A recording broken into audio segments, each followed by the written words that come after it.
Olá! Hoje a gente vai explorar uma ideia bem interessante. E se o Novo Testamento não for só uma coleção de textos antigos, mas sim um livro com uma missão muito clara? Vamos analisar uma fonte que defende exatamente isso, mostrando que pode existir um propósito único por trás de toda a obra. Mas aí fica a pergunta, né? Um livro pode mesmo ter uma missão? Parece uma ideia diferente, mas a fonte que guia nossa análise de hoje diz que sim.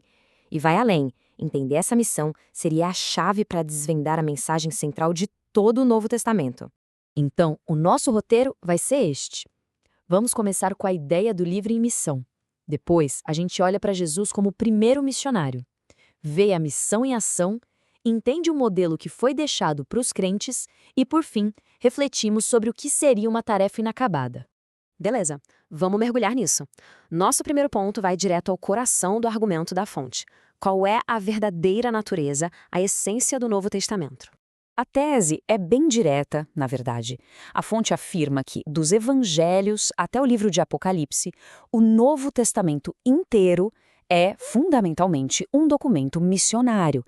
Não é só um dos temas que aparecem ali, seria a espinha dorsal que conecta tudo. Tá, mas de onde viria essa ideia de missão? Segundo a fonte, ela não surge do nada. Ela emana da própria natureza de um Deus missionário, ou seja, um Deus cuja principal característica é o ato de enviar. E a grande evidência para isso, apontada no texto, é a citação do Evangelho de João. E para deixar essa ideia ainda mais forte, a fonte usa essa citação atribuída ao missionário David Livingstone. Ela sugere que esse conceito de missão é tão fundamental, mas tão fundamental, que definiria até mesmo a figura central de toda a narrativa. E para reforçar o ponto, a fonte ainda menciona o estudioso George W. Peters. E a distinção que ele faz é crucial. O Novo Testamento não seria uma teologia abstrata para ficar só no campo das ideias, mas sim uma teologia em ação. O objetivo, portanto, não seria apenas a reflexão, mas inspirar movimento, inspirar atividade. Agora, vamos para a segunda parte, que mostra como essa missão, que até agora parece meio abstrata, ganha um rosto. A fonte apresenta Jesus como a personificação exata dessa teologia em ação. Olha só que interessante a conexão que a fonte faz. Ela liga uma profecia do Antigo Testamento com uma cena lá do Novo, em que o próprio Jesus lê essa passagem. A interpretação aqui é bem clara. O ministério dele é apresentado como cumprimento de uma missão que já tinha sido planejada. E as palavras-chave que definem tudo são enviou-me e proclamar. Seguindo essa linha, cada ato do ministério de Jesus, seja uma cura ou um ensinamento, é enquadrado como uma ação missionária. E o objetivo final por trás de tudo isso, como a fonte descreve, era um só: o resgate da humanidade. E a missão não para com ele. A fonte destaca a grande comissão como um momento decisivo, sabe? É a instrução final, bem explícita, deixada para os seguidores. E o mais interessante é que, de uma forma ou de outra, essa ordem aparece no final de todos os 4 evangelhos, quase como se fosse o selo da narrativa, um chamado para uma ação global. Bom, vamos avançar um pouco e ver como isso tudo se desenrolou. A terceira parte da nossa análise mostra justamente como essa missão, que começou individual, se transforma em um movimento coletivo, algo que o livro de Atos teria documentado. O livro de Atos dos Apóstolos, então, é posicionado pela fonte como a sequência direta dessa história.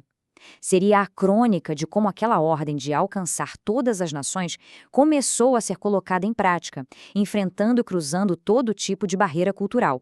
A fonte destaca 3 momentos que foram cruciais aqui.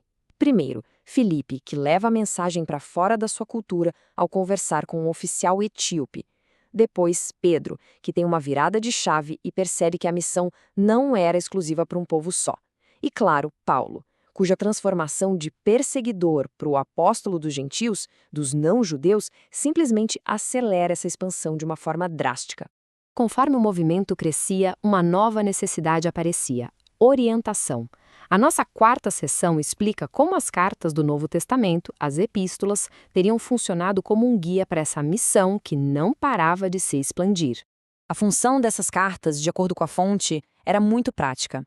Não eram para ser só tratados teológicos, mas sim manuais de operação para as novas comunidades, as igrejas missionárias.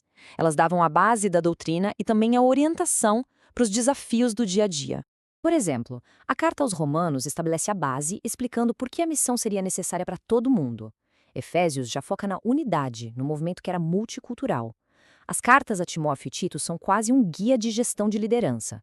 E lá no fim, o Apocalipse projeta o resultado final e universal de toda essa empreitada. E assim, a gente chega na nossa última sessão que olha para a conclusão da fonte e o legado dessa missão. E como a gente vai ver, essa narrativa aparentemente não ficou no passado. Então, vamos recapitular os pontos principais. A análise argumenta que a missão é o tema central, que ela se origina na natureza de Deus, Jesus é o modelo, a igreja primitiva foi encarregada de uma tarefa transcultural e, o ponto crucial, essa tarefa não é vista como algo concluído. E aqui está o pulo do gato da conclusão da fonte. A missão descrita no Novo Testamento não é apresentada como um evento histórico que já terminou, mas sim como um legado, como uma tarefa inacabada que foi sendo passada adiante através das gerações. Isso tudo nos deixa com uma pergunta final para reflexão. A fonte que a gente analisou define essa missão como uma tarefa de origem divina.